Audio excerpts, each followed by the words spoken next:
Si ya entramos en materia cuando ya ha fallado todo o se prevé que va a fallar, pues antes de ir al concurso hay un mecanismo previo que mucha gente lo conoce como el preconcurso y así lo dice la ley, el derecho preconcursal.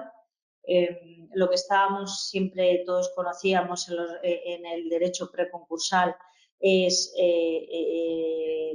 bueno, pues el 5 bis, luego el 583, en el que sencillamente lo que decíamos era que estábamos negociando y más bien lo utilizamos como un parapeto para que ningún acreedor instase el concurso necesario. Como no sé el conocimiento legal de la audiencia, pues el concurso voluntario es cuando el deudor insta su propio concurso porque considera que está en situación de insolvencia. El concurso necesario es cuando el deudor no ha hecho nada y te lo instan los acreedores. Bueno, pues este derecho preconcursal lo utilizábamos para evitar que un acreedor viniese y nos instase el concurso. Desgraciadamente, no se hacía una labor de negociación real. Muchas veces se perdía el tiempo y al final incrementábamos la insolvencia. Dentro de estos mecanismos, cuando el legislador adapta la directiva a nuestra ley nacional, crea al final la negociación normal con los acreedores, introduce los marcos de reestructuración preventiva dentro de este derecho preconcursal. Al final, estos marcos de reestructuración preventiva lo que intentan es evitar la insolvencia de empresas realmente viables. Lo que se intenta es, al final, llegar a un acuerdo con los acreedores para reestructurar totalmente la empresa. No solamente las deudas, se pueden reestructurar también el capital, venta de activos, venta de unidades productivas. O sea, los marcos de reestructuración preventiva pueden afectar absolutamente a todo. El derecho preconcursal, y vuelvo a retomar una calificación que he dicho anteriormente, está destinado a aquellas empresas que estén en insolvencia inminente, aquellas que no puedan hacer frente a sus obligaciones regulares en los próximos 3 meses, aquellas que estén en una probabilidad de insolvencia, es decir, aquellas que prevean que los 2 años siguientes no va a poder cumplir sus obligaciones, y solamente aquellas que tengan una insolvencia actual, es decir, que ya están incumpliendo y que en un principio ya estarían obligadas a presentar concurso, solamente podrán acudir a este derecho preconcursal si no han solicitado un acreedor o el concurso necesario. Por lo tanto, por eso es muy importante adelantarse y tomar las riendas de estas instituciones de derecho preconcursal. Al final, lo que se intenta es evitar cierres de empresas, se intenta salvar empleo. Al final se entiende que nos beneficiaremos toda la sociedad porque se beneficia en sí la economía y sobre todo se reducen costes y tiempo. Al final, en estos marcos de reestructuración preventiva, en el derecho preconcursal, el acreedor sigue manteniendo, el deudor, perdón, sigue manteniendo el control de la sociedad, no es quitado por un administrador concursal ni por los acreedores. Se pretende con ellos negociar, como he dicho, una reestructuración que sea al margen de un proceso concursal que está demonizado, que cualquier empresa que está en concurso se le cierran todas las vías de financiación y que además con la rapidez de la nueva legislación impide mucho poder llegar y sentarse con tranquilidad a negociar con los acreedores. Como he dicho, los objetivos de una reestructuración no solamente es modificar el pasivo, con quitas, esperas, etcétera, puede afectar también a llegar a tomar acuerdos del capital, con ampliaciones de capital, con reducciones. Podemos llevar a cabo a lo mejor reducciones en el empleo, ventas de unidades productivas que a lo mejor no son tan eficientes, vender maquinaria, etcétera. Pero ante todo se intenta salvar el empleo y no hay ningún problema si tenemos que ejecutar algún acuerdo de, bueno, pues algún ERTE dentro de esta reestructuración, pues siempre se podrá llevar, no es mantener el empleo bajo cualquier premisa. También con ventas de unidades productivas se puede ir acompañada de esa venta de unidad productiva con algún empleo que sea ineficiente en la sociedad, en las empresas tal y como está, ¿no? También estos marcos de reestructuración se utilizan para asegurar financiación nueva. Hay un problema bueno, como digo, no sé el nivel de conocimiento legal y términos legales de los asistentes. Uno cuando va a un concurso se analizan todas las actuaciones que los 2 años previos a la declaración de concurso se ha llevado a cabo por el deudor y los acreedores. Y por tanto se pueden iniciar acciones rescisorias, acciones de anulación de determinadas operaciones que se hayan hecho en perjuicio del resto de acreedores. El ejemplo más claro, y así se entenderá todo el mundo, que un acreedor, sabiendo ya que estamos en posibilidad de una insolvencia, da nueva financiación, pero a cambio de dar esa nueva financiación, lo que hace es conseguir una garantía real de todos los bienes de la empresa, no solamente para la nueva financiación, sino para financiación que ya estuviese vencida.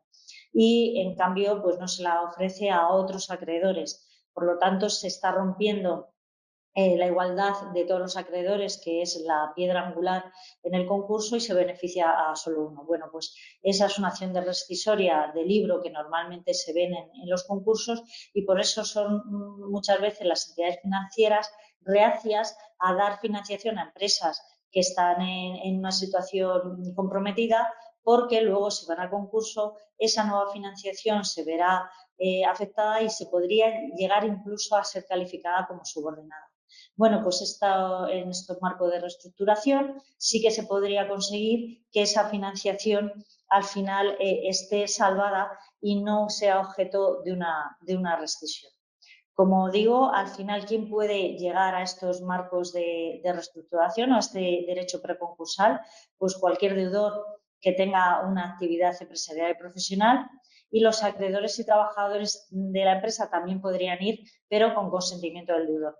Nosotros, al menos yo personalmente, nunca me he enfrentado con un derecho preconcursal solicitado por acreedor y trabajador.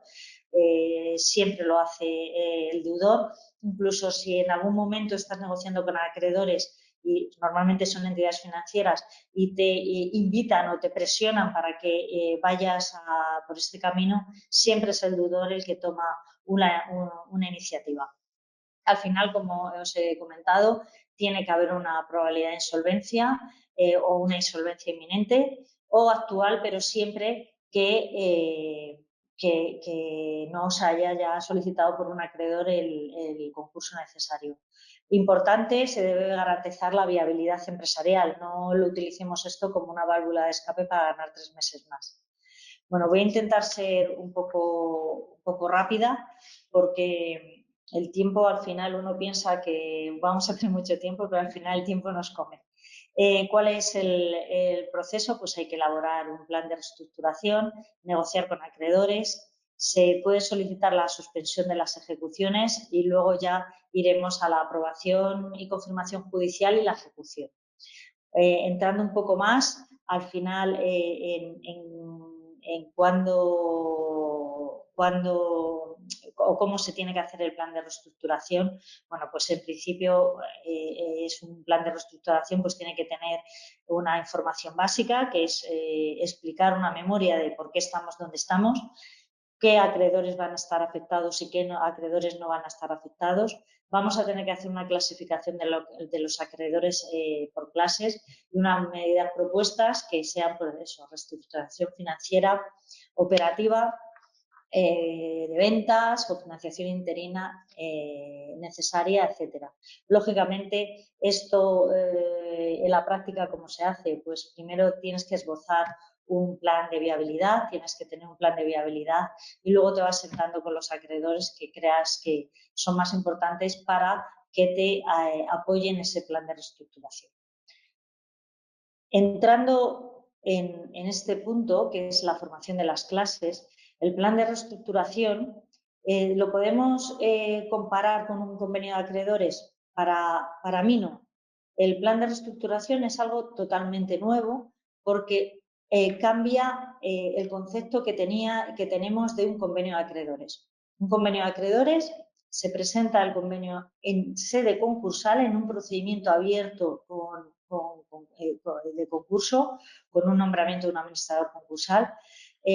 Los créditos se dividen en clases, pero no son estas clases, y perdonad que sé que puede ser un poco complicado, no son estas clases de los planes de reestructuración, sino son clases de privilegios, distintos privilegios, ordinarios y subordinados. Los que tienen derecho a votar son, en un convenio, es los ordinarios en principio y los privilegiados en algunos casos, y es una cuestión de mayorías como comúnmente conocemos, pues el 60% del crédito ordinario pues aprueba el convenio. Si no, no. Vale, pues el legislador lo que hace es huye del concepto de clases o de concurso y se crea un nuevo concepto de formación de clases dentro de los planes de reestructuración. El criterio principal es que tiene que tener un interés común basado en un rango concursal. Es decir, sí que es cierto que hablamos de créditos ordinarios, pero dentro de esa clase de créditos ordinarios, la ley nos permite hacer subclases y al final esas clases pesarán lo mismo que otra clase del mismo rango. Ejemplos, que creo que así nos vamos a entender bien. Por ejemplo, podemos poner en una clase los créditos financieros, es decir, los créditos por préstamos otorgados por empresas que están sujetas a regulación de las entidades financieras, pero también aquellos otros, por ejemplo, que tengamos de un tercero que nos haya prestado dinero a la empresa. Es decir, un familiar mío, pero que no tiene ninguna vinculación, o un trabajador, porque hemos visto algún caso de un trabajador que prestó dinero a la empresa, bueno, pues ese podría ser considerado también a lo mejor un rango de créditos financieros. Por ejemplo, aquellos que tengan un interés especial para la empresa. Pues, por ejemplo, acreedores, hemos visto un caso de uno que es una empresa de transportes que crea una clase para el acreedor que suministraba el gasoil. Pues lo justifica y dice, es que para mí este señor es esencial, porque si no, la empresa se cae. Es crédito ordinario, pero para mí es esencial. Por ejemplo, aquellos otros que sean créditos inferiores a 1.000 euros. Bueno, pues hay uno a todos que tiene su crédito no es mayor a 1.000 euros. ¿Cuál es la finalidad? Pues al final la finalidad es que a cada una de esas clases las voy a poder dar un efecto especial en el plan de reestructuración. Por ejemplo, a los de 1.000 euros dices, bueno, pues a los de 1.000 euros no les voy a pedir ningún sacrificio especial, es decir, les voy a pagar absolutamente todo. No les voy a plantear ninguna quita. A los acreedores especialmente sensibles o que son necesarios para mi actividad, por ejemplo, a ellos no les propongo ninguna quita, pero lo que sí les propongo al final es un pago a 3 meses. Y donde centro todo es el mayor sacrificio se lo van a llevar las entidades financieras.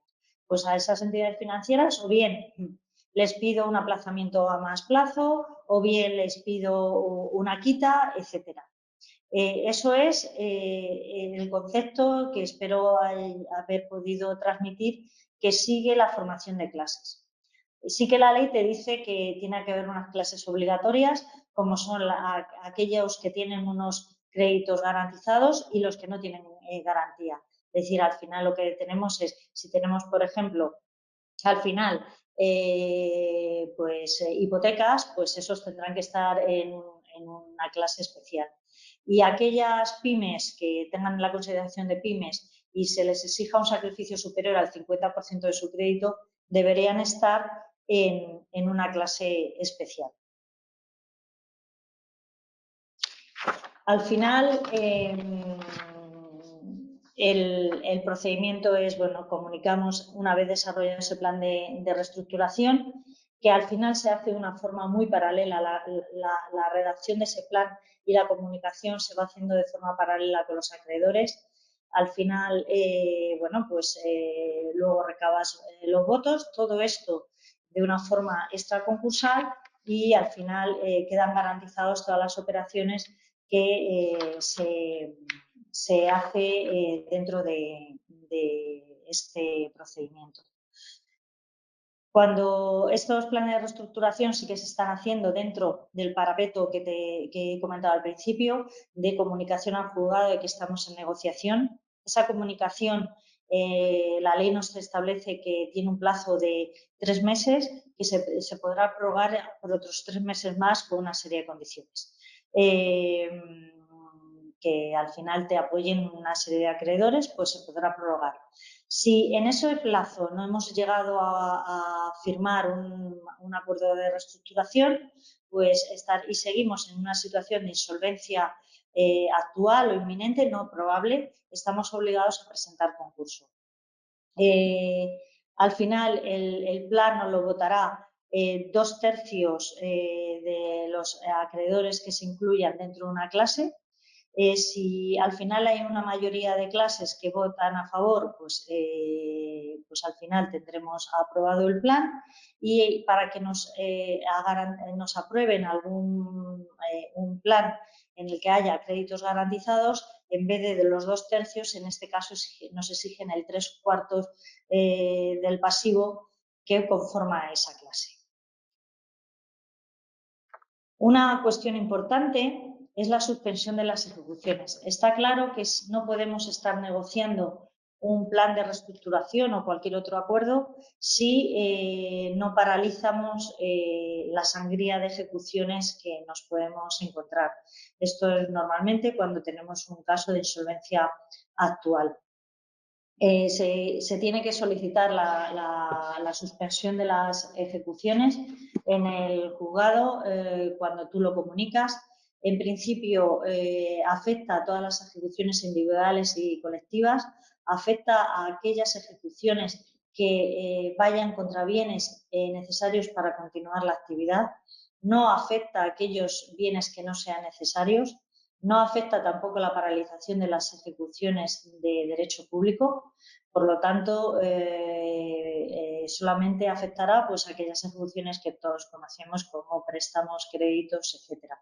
Pero si, por ejemplo, tenemos la garantía hipotecaria de la nave donde se desarrolla la actividad, ahí sí podríamos suspenderla porque es un bien afecto, pero no podríamos suspenderlo si, por ejemplo, es un almacén que a veces son unos garajes que su afectación es más que dudosa. La duración máxima de la suspensión de las ejecuciones mientras que dure los efectos de esta comunicación, sí que es cierto que luego si vamos a concurso pues durará las suspensiones. Los procedimientos de resolución de contratos de bienes afectos también se pueden entender suspendidas durante ese plazo. Un error muy común es que consideramos que durante este plazo de los efectos de las ejecuciones o los 3 meses estos que tenemos, seguimos sin pagar absolutamente nada.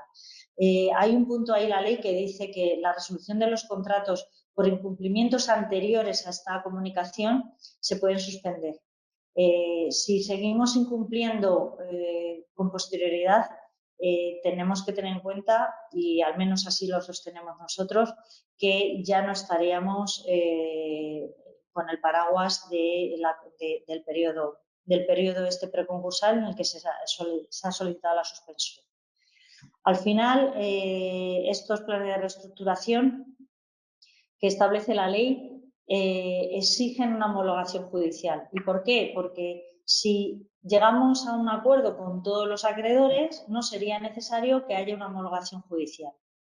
¿Por qué? Pues porque todos los acreedores están de acuerdo en esas medidas propuestas. Pero estos casos son muy raros, salvo que nos encontremos una empresa muy pequeñita, con muy poquitos acreedores y todos en esa voluntad. Que es cuando queremos que este acuerdo, este marco de reestructuración se afecte a acreedores que han votado en contra o acreedores que no han dicho nada, o queremos un acreedor dice, oye, yo te doy financiación, pero quiero que me protejas esta financiación, o cuando queremos adoptar una medida de resolución de una serie de contratos, que por supuesto los contratos no pueden ser resueltos porque una parte quiera, sino porque haya razones para ello, pues en esos casos tenemos que ir a la homologación judicial. El plazo de homologación judicial es que se dice que en 15 días pues se dictará un auto, pues ya sabemos la saturación de los juzgados y que estos plazos a los juzgados no les afecte, y al final tiene que ser que bueno, pues ningún disidente quede en peor situación que si fuesen frenados a la liquidación. Una de las cosas que hay que hacer cuando uno justifica que por qué queremos que afecte este plan de reestructuración a acreedores que hayan votado en contra o que directamente no han cumplido, no han mostrado ningún interés, es demostrar al juzgado que esa persona no va a tener peor trato en un plan de reestructuración que si fuese una liquidación. Es decir, si al final no conseguimos demostrar que si la empresa se fuese al final al concurso una liquidación, ese acreedor cobraría más en liquidación que en el plan de reestructuración, costará que el juzgado no se autorice. Al final, los efectos de esta homologación es pues, que van a ser obligatorios estos planes de reestructuración, vinculará a todos, tanto al deudor, a todos los acreedores que hayamos querido afectar este plan de reestructuración. No siempre tiene que afectarse a todos los acreedores. Hay planes de reestructuración que solamente afecta a las entidades financieras o solamente afecta a entidades financieras más a una clase de acreedores. Y también a los socios si dentro de esos planes hay, por ejemplo, la reestructuración en el capital de esos socios. Con la homologación también se consigue que se protejan los contratos que consideremos que sean esenciales. También la financiación se encuentra protegida y las ejecuciones, una vez aprobado ese plan de reestructuración, pues las ejecuciones se levantarán porque afectará a todos aquellos acreedores que tengan ejecuciones y que se hayan visto afectados por el acuerdo de homologación. Al final, una vez que se dicta un auto homologando ese plan de reestructuración, se puede abrir un periodo, y en esto aquellos que estemos asistiendo a esta webinar con el punto de vista visto más en acreedores, pues esto no es decir, bueno, entonces yo no puedo hacer absolutamente nada, no. Es cierto que hay un trámite de impugnación para poder impugnar ese acuerdo de reestructuración. ¿Quiénes lo van a poder hacer? Pues los acreedores afectados o el deudor o las partes disidentes que lo podrán impugnar. ¿Por qué digo el deudor? Porque sí que puede haber planes de reestructuración presentados por acreedores. La sentencia pues, se dictará en 30 días, lo mismo que he dicho anteriormente. Esos son plazos judiciales y que al juzgado no le compete, no le afecta, lo puede incumplir cuando quiera y en cualquier caso no suspenderá la ejecución del plan. Que hay una premisa en la directiva que la intervención judicial tiene que ser mínima. Hemos visto sentencias en las que los juzgados dicen que si el plan cumple los requisitos que establece la ley, él no tiene por qué entrar en el fondo del plan y analizarlo profundamente. Es decir, si al final cumple los requisitos, por el principio de mínima intervención judicial, el juzgado aprobará ese plan. ¿Qué pasa? Que es que antes de llegar a la aprobación del plan, puede, y la ley prevé, un trámite previo que pueden iniciar cualquier acreedor, que es el de la confirmación judicial de esas clases. Cuando he dicho antes de la creación de esas clases, normalmente suele ser el deudor el que cree las clases. Pero si yo, acreedor, me veo que me está afectando demasiado o no considero lógica la creación de esas clases, puedo pedir que se ratifique por el juzgado si esa formación de clases está bien o está mal. Ahí hay un procedimiento, hay una vista, etcétera, y el juzgado ahí dirá si esa formación de clases es correcta o tiene un criterio lógico desde el punto de vista concursal. Una vez que el juzgado diga que sí, esa formación de clases no podrá ser impugnada posteriormente. ¿Qué hemos visto? Alguna sentencia que dice el juez, yo homologo el plan porque como la directiva me dice que intervenga mínimamente, homologo el plan. Y ha sido el acreedor el que ha dejado pasar el plazo de decir que no estaba conforme con esa formación de clases. También es cierto que hay otra sentencia que luego citaré, que es el que se mete ante lo descabellado de la creación de unas clases. Lógicamente, no se puede hacer un nuevo plan de homologación en un año y si hay incumplimiento, habrá que estar el incumplimiento de ese plan de reestructuración y entonces podríamos irnos a concurso. Aquí he puesto unos ejemplos, podríamos haber puesto muchos más, de 4 sentencias que hablan de homologaciones de planes de reestructuración. Me centro principalmente en la de la audiencia de Pontevedra, porque ahí no homologa un plan en cuanto a la extensión a acreedores que habían impugnado. Sí que es cierto que se aprueba el plan frente a aquellos acreedores que no hubiesen impugnado. En este caso, lo que se creó fue 8 clases, votaron 5. De las 4 clases de estas 8 clases, 4 fueron unipersonales, solamente formada por un acreedor. Al final, el 25% del pasivo y el que representaba el 13% de los créditos ordinarios arrastró al resto de los acreedores y entre ellos las clases, para que veáis cómo las formaron, pues una clase era unipersonal y estaba formada por el proveedor logístico que además tenía un derecho de prenda sobre las mercancías que está enviando. Otro era unipersonal y era la empresa que daba la energía a la sociedad. Creo que recordar que era una empresa de congelados y por tanto decían que eran esenciales, que era esencial y los impugnantes lo que decían es que habría otras empresas también que daban energía y por tanto podría ser sustituido. Otro estaba formado por personas especialmente relacionadas con el concursado. Otros estaban con proveedores que no tenían un crédito mayor de 1.000 euros. Otros proveedores que no vendían la mercancía, sino que la dejaban en depósito. Por otro lado estaban los arrendadores de los bienes inmuebles, los leasing y la financiación. Bueno, pues al final sí que el juzgado entendió que había sido de una forma descabellada la formación de las clases, que los acreedores que habían impugnado tenían razón y por lo tanto a ellos no tenían que afectarles la homologación de este acuerdo. En el resto de procedimientos sí que se homologó ese plan. En el de Las Palmas lo que sí que se dice es lo de la intervención mínima. Al final las medidas que en todos, principalmente en el juzgado mercantil de Las Palmas, se afectó fue a los acreedores financieros, en el que se solicitaban aplazamientos, quitas, se creaban acreedores con financiación sindicada, etcétera, ¿no? Y también incorporaban una financiación que querían que estuviese protegida.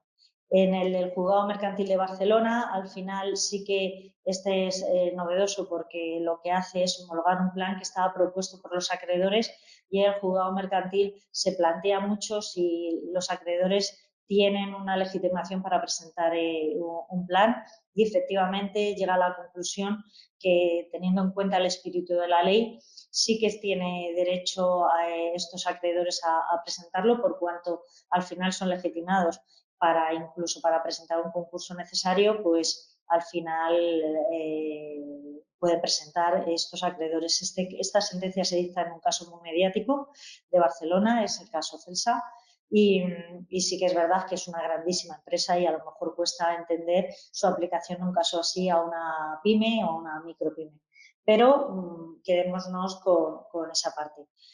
Por la experiencia que nosotros tenemos, los acreedores en pequeñas y medianas empresas no suelen tomar esta iniciativa porque también hay, y aquí adelanto, hay una espada de Damocles muchas veces en estos acreedores, y es que si toman una actuación demasiado proactiva, se podrían considerar que son administradores de hecho, y si la empresa al final va a concurso, si yo estoy representando al deudor, al final diré que mi situación de insolvencia se incrementa no por medidas mías, sino por aquellas que han adoptado los acreedores y con las que yo no estaba totalmente de acuerdo.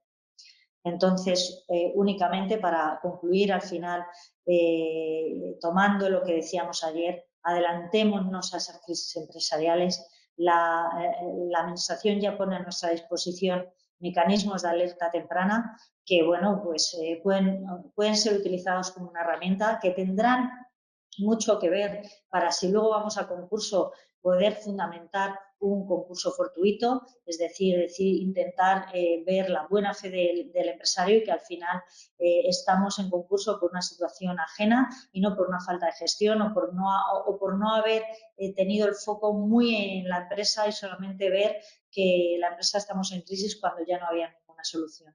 Al final lo que se pretende es eficientar el sistema concursal, que vayan a concurso realmente las empresas que tienen que ir a concurso, que no se destruya más empleo, que no se destruya más economía, porque empresa que va a concurso inexcusablemente siempre hay una economía sumergida temporalmente hasta que al final el empresario puede llevar a una solución de exoneración de pasivo insatisfecho. Y al final, pues eso, intentar solucionar, alcanzar soluciones que son mucho más flexibles antes de un convenio que el convenio pasa por unas quitas y unas esperas que los casos más, vamos, los mejores concursos que nosotros vemos pueden ser con quitas del 50% y el pago del 5% en el primer año, cuando no están presentando quitas del 80% y el pago en 5 años, ¿no? Bueno, pues sí que es verdad que por eso pasa lo que pasa, que son muy poquitos casos los que llegan a convenio y al final se destruye la economía y se destruye sobre todo el empleo. Solamente decir que una de las medidas que también tengáis en mente es que el concurso también, antes de llegar al concurso y en estos planes de reestructuración, como he dicho, se pueden plantear ventas de unidades productivas. La ley también fomenta mucho eso, tanto una unidad productiva aislada, si tengo distintas unidades productivas en la empresa, vender una, como vender en conjunto la unidad productiva. También se permite, para no destruir empleo, pues si tenemos a alguien que esté interesado, podemos ir ya de la mano y solicitar la autorización judicial para vender esa unidad productiva, siempre bajo el paraguas de la ley concursal, que será cuando ese comprador tenga los beneficios de que no se haya una derivación de responsabilidad por deudas fiscales a ese empresario, etcétera. Bueno, hasta aquí los marcos de reestructuración, una materia muy densa, muy novedosa, que bueno, he intentado resumir en este tiempo y ahora toma la palabra Julio Fernández sobre el otro mecanismo que es la microempresa que he comentado al principio. Muchísimas gracias.